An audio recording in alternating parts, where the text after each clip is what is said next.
Welcome to Shir 17 on the Haggadah Shel Pesach. We're now beginning the section of Vayeired Mitzraima, which is the first of the four stages in the creation of Klal Yisrael.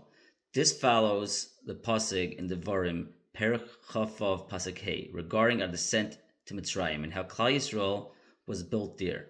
When our ancestors went down to Mitzrayim, their intention was to eventually to return to their own land, living there only in a temporary fashion. However, Hashem had decreed that we should remain there and increase in a way that was entirely Shloi Kederech HaTeva.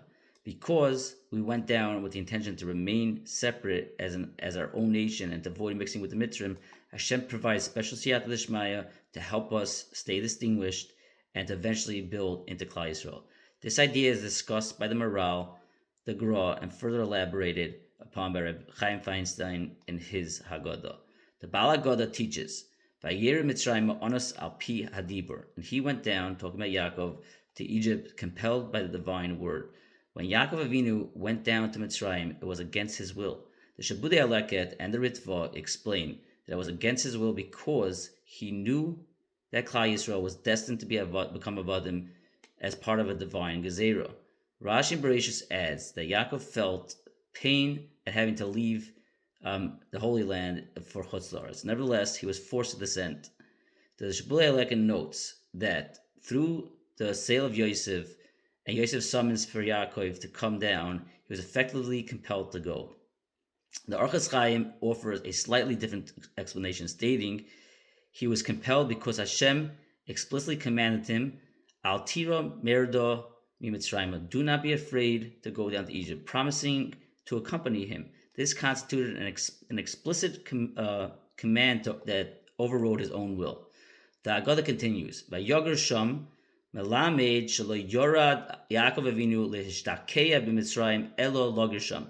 Vayoger Sham, he sojourned there. I love that word, sojourn. The Abarbanel points out that the Torah does not use Vayeshev, which implies permanent dwelling, but a lashon of temporary dwelling.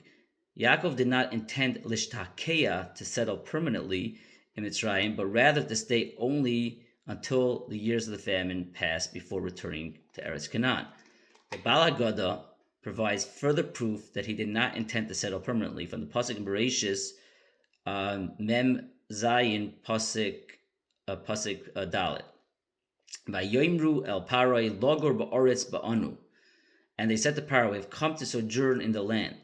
They explicitly told Paro that they were there only to sojourn because there were no pastures for their flock in Canaan. The Ritva and the Ramban note that because of the Yaor, the Nile River, grass and pastures remained available in Mitzrayim. Yaakov emphasized that their presence was only due to the famine, and they intended to return to Eretz Canaan. Furthermore, Yaakov's request to live in Eretz Goshen showed his temporary intent. As the Rashbetz explains, that Goshen was closer to Canaan. We see how Hashem guided us into Mitzrayim to create Klal Yisrael, even though it was against our initial will. The Haggadah states, we were bimsei ma'at, very small in number when we descended to Mitzrayim. As the pasuk says, we were b'shivim nefesh, 70 souls. This was teeny compared to the numbers we left with, which Hashem said, Ata samcha Hashem Elikecha ki koichvei hashamayim l'roiv. Now Hashem has made you the stars, like the stars of the heaven, for multitude. According to the Haggadah, the Ma'isa Hashem, this multitude refers to the time of Yetzias Mitzrayim. This growth was entirely l'mala miderech hateva. The Baal Haggadah begins to describe the miracles of the Sipur, that despite arriving as a small number of strangers, Hashem performed great miracles to make us a nation of vast numbers. The words Vayhi Sham L'Goy, and there he became a nation, refers to how the people remained mitzuyanim, distinguished. They lived together in one place and did not disperse into different cities, giving appearance of unified, separate nation. Rashi, the Orchos Chaim, and the Ritva add that they were distinguished by their unique religion, their customs, and their distinctive dress. This was a special protection from HaKadosh Baruch Hu from the beginning that to be built into Klal Yisrael, we had to remain separate and distinguished. The nation became gadol, great in number, atzum, strong in strength, as explained by the Targum and the Rishonim, the Pasuk. Ubnei Yisrael paro vayishritzu, and the children of Israel were fruitful and swarmed, refers to the vast increase where, sorry, where a woman gave birth to 6 children at a time, like Shratzim, vayishritzu. Rabbi Sadi Goyin notes that Paro Vayishritzu shares the same gematria as Shisha Bekeres Echad, 6 in one womb. The phrase Vayirbu Vayamsu Vayatzmu V'Me'oid Me'oid, and they increased and grew very, very strong, refers to their physical strength. The Brahmanel adds that while twins or sextuplets wouldn't be naturally weaker, Hashem acted l'malma teva to make them very strong. This population growth was extreme, and the whole land was filled with them.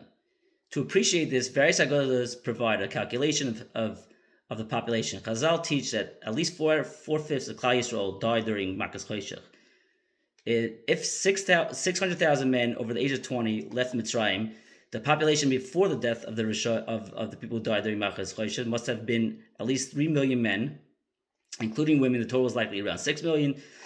If each of those 3 million couples had just one birth of six children, the population reaches 18 million children, a total of 24 million people. Within 210 years, the nation grew from 70 individuals to 24 million. Other opinions suggest even higher death rates during Makas Choshech, such as 49 out of 50, or 499 out of 500, or even 4,999 out of 5,000. Following those calculations, the numbers could reach 3 billion or even up to 180 billion, as discussed in the Sefer Elif Arkon and Metamei HaShulchan. Although the vast majority did not leave Mitzrayim, this process filtered out the bad roots to create the elite nation of righteous people. The next paragraph, Varov and numerous, indicates that the nation developed in a complete and efficient way without usual parental pain and toil. As it says in Yecheskel, Perak Zayin, Pasuk Zayin, Revava ketzemech hasoda nesatich. I've made you a myriad like the plants of the field. We flourished like plants that grew on their own. The Shabulei Eleket and the Archas Chaim, citing the Gemara in Soita Yud Aleph Amid Beis, explain that during this time of the Mitzrayim decrees, women gave birth in the fields. When the Mitzrayim came to kill the babies, a miracle occurred, and where the ground absorbed the children. After the Egyptians left, the children emerged from the ground like growing grass.